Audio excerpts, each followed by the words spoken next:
예레미야 44장 1절부터 10절까지의 말씀입니다.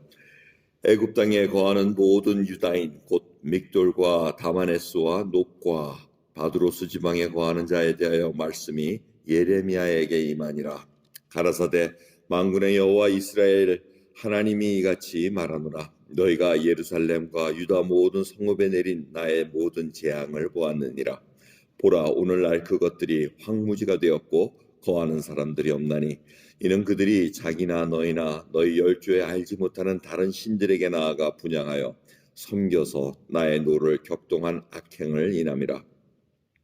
내가 나의 모든 종 선지자들을 그들에게 보내되 부지런히 보내어 이르기를 너희는 나의 미워하는 이 가증한 일을 행치 말라 하였어도 그들이 듣지 아니하며 귀를 기울이지 아니하고 다른 신들에게 여전히 분향하여 그 악에서 돌이키지 아니하였으므로 나의 분과 나의 노를 쏟아서 유다 성읍들과 예루살렘 거리를 살랐더니 그것들이 오늘과 같이 황폐하고 적막하였느니라.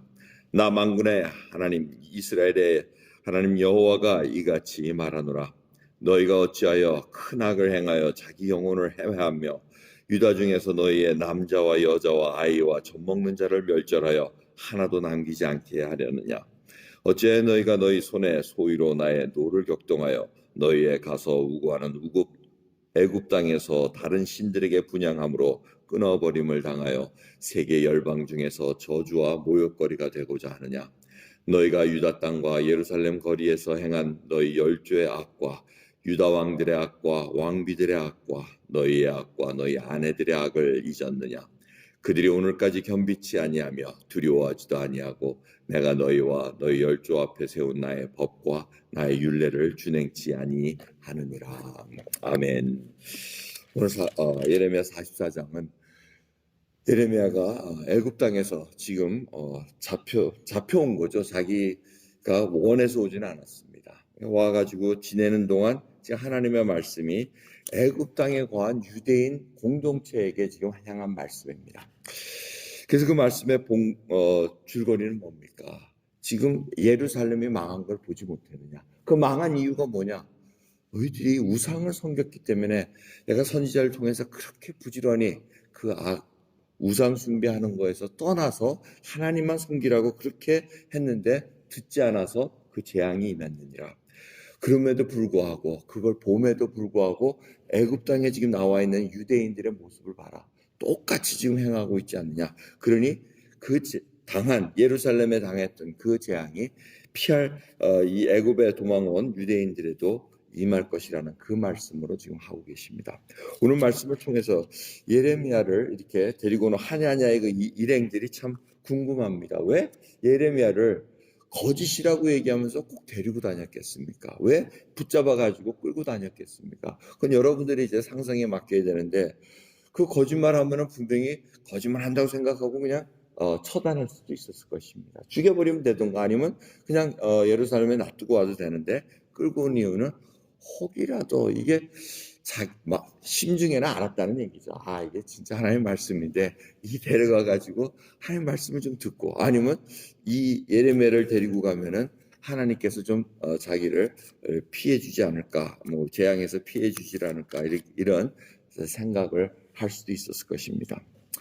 아무튼 예레미야는 계속해서 하나님의 그 메시지를 또 컨시스턴트하게 얘기합니다. 여러분 이 메시지 성경을 보시면은 하나님의 메시지가 뭡니까? 하나님만 섬기라는 얘기입니다. 예수 그리스도를 통해서 지금 구원의 손길을 베풀었고 그 십자가에서 행하셨던 일, 죽으시고 부활하시고 다시 오신다는 그 메시지를 그걸 믿고 나가는 자들에게는 하나님께서 구원을 베풀어 주실 것이고 그걸 믿지 않는 자에게는 계속해서 재앙이 임하고 영원한 지옥불에 빠질 수밖에 없다는 것을 알려주고 계십니다. 하나님께서는 죄악을 보고는 견딜 수 없습니다. 그래서 그 길을 열어주신 것이 바로 예수 그리스도로 말미암아 구원의 길을 열어주셨다는 것입니다. 근데 그 사람들이 듣지를 않으려고 그럽니까?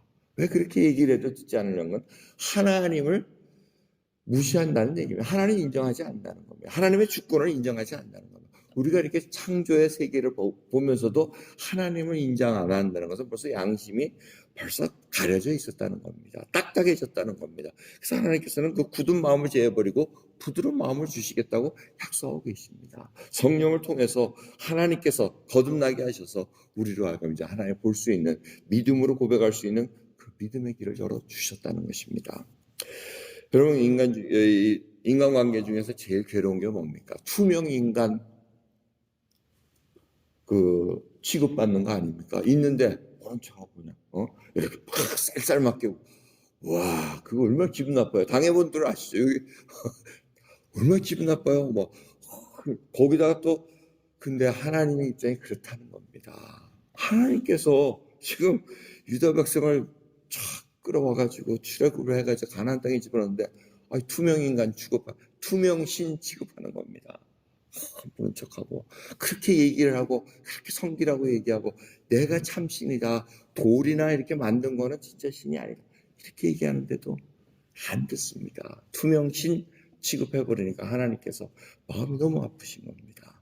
하나님은 질투하시는 신이라고 말씀하시고 우리가 그걸 잘 알아야 됩니다.